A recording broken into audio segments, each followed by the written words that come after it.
मित्रांनो, कधी असं झालंय का तुम्ही एक जुना नोकिया मोबाईल अजूनही वापरताय? कारण वाटतं नवीन घेतला तर पैसे वाया जातील. पण त्या जुन्या फोनमध्ये WhatsAppच चालत नाही. किंवा तुम्ही कधी क्रिकेट खेळताना बघितलंय, बॅट्समन फक्त आउट होऊ नये म्हणून डिफेन्सच खेळतो.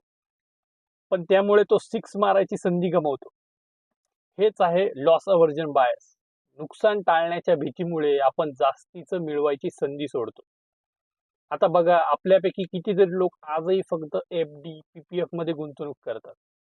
कारण प्रिन्सिपल सुरक्षित आहे असं त्यांना वाटतं. पण त्यातून मिळणारे रिटर्न्स हे महागाईपेक्षाही कमी असतात. म्हणजे सुरक्षित वाटतंय म्हणून आपण भविष्यातील मोठा फायदा गमावतोय. मित्रांनो, योग्य प्लॅनिंग, तुमच्या उद्दिष्टानुसार निवडलेली गुंतवणूक ही भीती कमी करून भविष्य उज्ज्वल करू शकते. मी आहे Anuj Murkute, amphi registered mutual fund distributor. तुम्हाला अशा गुंतवणुकीच्या निर्णयात मार्गदर्शन करण्यासाठी इथेच आहे.